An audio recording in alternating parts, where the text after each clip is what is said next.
what was your approach to tackling the story? I mean, we've got a synopsis. I was like, okay, these are kind of the rules of the box we're playing in, like no more than 8 pages, one location, and then from there, you create an outline. Yeah. And what was it like? How can you tell us a little bit about like how you kind of jumped into that process? At first, not knowing too much about the context. So far as the context goes, like you mentioned, the Snakes and Suits book helped the most, and I'll get to that in a second. But before I knew any of that, my mind was on, when you mentioned 8 minutes, like went on, and I thought, man, we really have to make this. It was a good challenge. You really have to just clean this up. You're welcome. Yeah, thank you. I think I grew a lot approaching it that way, and it was interesting that. Okay, yeah, I'll get into the Snakes and Suits thing. After that, I realized your context for it was like this whole corporate institutionalized thing. I wanted to focus on the way that, corporate dynamics and what's unsaid and how you get ahead, just how someone who felt no guilt about those things could, manipulate them. Right. And I looked into the author of that book, the Canadian dude you mentioned. Robert Hare. Yeah. Mm-hmm. Not as far as the Wikipedia page, which is pretty in depth for me. And turns out he was really into this other book called The Mask of Sanity. It's 1941, another like American psychotherapist, and he was the first guy who kind of made it clear outright that psychopaths don't feel emotion, like that's their defining trait. And this is like 41, so it was, And I thought from then on, the script approach became even more interesting for me because it's characteristic of a script that emotions have a lot to do with it, but nothing to do with the writing, in the sense that in a novel you can say he felt this, he thought this. In the script, it's just what people say and do. Yeah, that makes sense. That was a great challenge. Yeah. And so once you had the outline, first of all, I got to say, you are super fast. Thank you. It's crazy. Yeah. And it's not like super fast. Like I'm just gonna just get a bunch of shit on the page and then we'll sort it out later. No, It's well thought out. It's super. You took all the notes, all my ideas and notes with each draft, applied it. I was just like, how are you writing this so fast? Like, I wanna film you like actually writing. Yeah. Like, what the hell are you doing to like? You were super fast. Like, it's crazy. Yeah. Well, it helps to like what you're doing.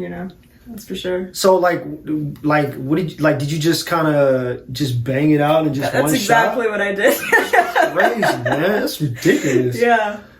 And then, so let's see. So what was the process? So we did the outline. First, I had the synopsis. We did the outline. About 3 drafts. 3 drafts. What did you think about the draft process? Like the notes that you were given, and how do you feel it kind of changed from like draft 1 to like the final? I mean, the story was roughly the same, but I think it changed dramatically. It gained a whole new dimension. I think most of your comments, they were all like essential, had to do with making this Alan's, the psychopath's narrative logic more realistic. You kept on stressing that he would think immediately about the best nerve to strike and be very calculated about how he struck it. Right. And I remember we were having like a few drinks outside in Berkeley, like commiserating about what Lauren's nerve would be, something maybe not related to work, and we came upon the fact that either she was frigid or something. She just couldn't have kids for some reason. And that's right. We spent, I think, a lot of time trying to get him to approach that, putting her down one by one for all of her work, and finally getting to that point, and that's like the breaking point. Yeah, and I remember too, like when we were talking about Alan's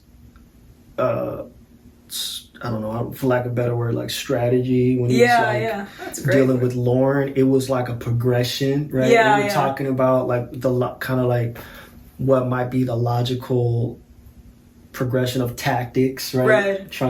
That he might use and stuff like that. Yeah. I mean, she's a total climber too, and she's got to be in that world. So it was great how we more stressed the fact that he'd always try to turn the tables on her. You know, when she was accusing him of being manipulative, he'd be like, you know, don't be silly. You're the one who's, you know, it's all about what you can gain and things like that. Yeah. How would you, for the audience, like, how would you characterize these two lead characters, Lauren and Alan? Like, how would you describe Sons of bitches. Total bastards. Serious. No. I mean, as an actor, I'm not supposed to judge my character, so I think it's even more fun for the actor to get into a role like that. Definitely. But yeah, it's in terms of like the characters' motivation. Like, what were you thinking in terms of like when you were creating characters? Yeah, being slightly evil, I was like initially thinking about just how to make it more morally gray. So I came into without, you know, offering too much of a spoiler, what Lauren could gain from it, her dirt on. So I'm like wondering how much is too much to say. But anyway, I tried to focus a little more on fleshing out the other end, you know, some of the shareholders. Yeah, so I was just trying to figure out how to both clean it up and make the other characters, make them have something to lose too, or want something to gain. Love it. Yeah. Love it. Do you feel, I mean, when you were writing it, were there any areas of frustration or moments, like I know as a writer, I get writer's block sometimes and I need to kind of back away from it. I kind of put it off sometimes and come back to it. Like, was there any moments like that, or was it pretty simple and easy in terms of like? I have to say the most, I didn't really have any problems whatsoever. And I mean, I like every time we talked, I realized in retrospect that I did have problems, but by that time we'd already overcome them, you know. And so in that way, the way we went over each draft was like essential.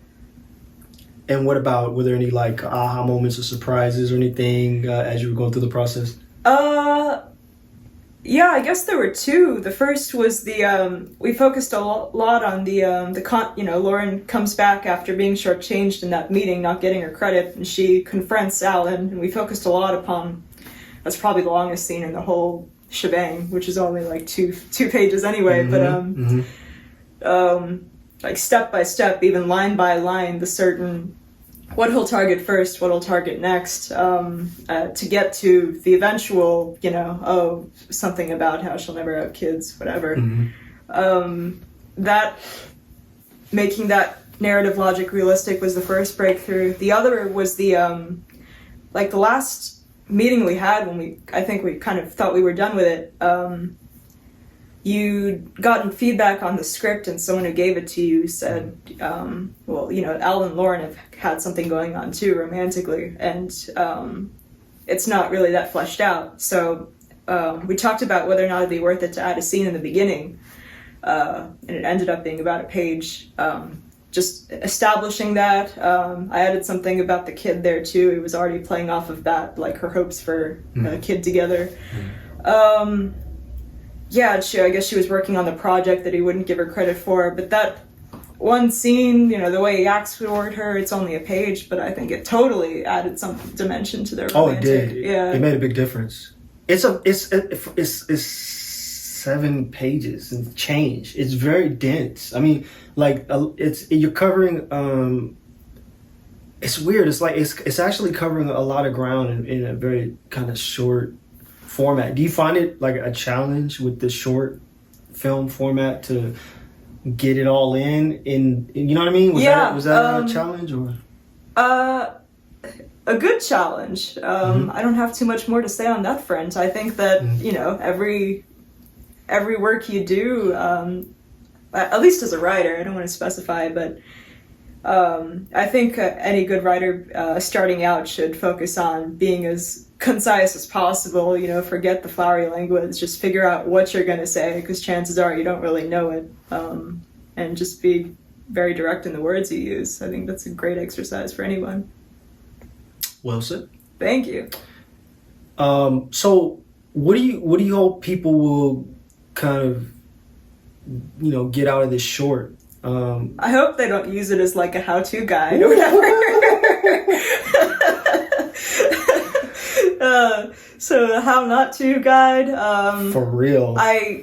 I think, yeah, one of them, I mean, your initial vision was so impressive working off of the Snakes and Suits context, but I think the sheer density of it, like you said, is also a very impressive factor relative to the richness of the relationships and all the, you know, what's said and unsaid.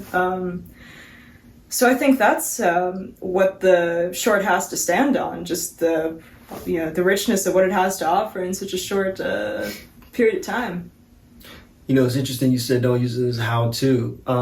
Okay, I don't care. No, just don't put me into it. Don't sue me or anything. No, it's just funny because there must be a reason why that environment fosters that type of person. In other words, what I'm saying is there's a theory that it's a evolutionary what do you call it? It's an evolutionary advantage in some scenarios to not have empathy, for example, to not have fear, to be a risk taker, et cetera, right?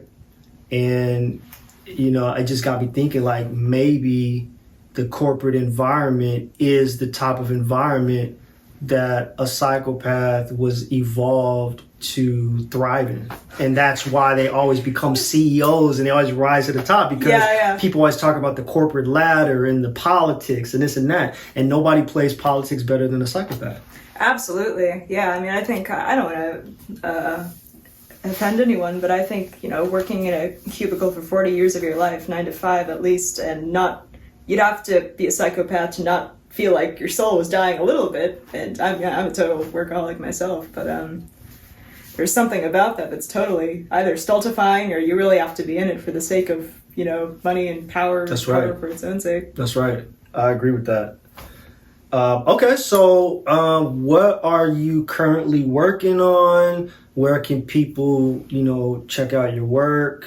We were talking about this in the car on the way over, but I just got hired as a freelancer by the San Francisco Chronicle. I don't really have anything up right now since this was 2 days ago, but thanks. Yeah, keep an eye on that. What else? I work for a newspaper, little city of Piedmont. Write for that. I do some film freelance work now and then. I think I have something for Senses of Cinema coming out, but other than the news stuff, you can check out my work at Selen, Ozturk.net. That's all. That's all she wrote. Perfect. Well, thank you so much for, like, first of all, the incredible work. Thank you. You're a true talent. I know. And, Modest too. I know. Thank you so much. No, but like, I'm glad we were able to collab, and just, you know, just can't wait for people to check it out. So this is kind of like, you know, your way of approaching the project is the thing that kind of gave it lift off. You know what I mean? Yeah. I think your all the back and forth was what really gave it the dimension it Absolutely. needed. Yeah. All right. Well, that's it. That's all she wrote. Really? So, so we're gonna, you know, I am a man of my word. I told you I was gonna bring her by. So, you know, now we're gonna move on to the next phases, and I want you to kind of see the process of bringing on the director, and then me working with the director to bring in the rest of the team, the pre-production process, the shooting process, the post. Like I'm cocaine budget. Okay. Whoops. Can't tell me that. Okay. Yeah.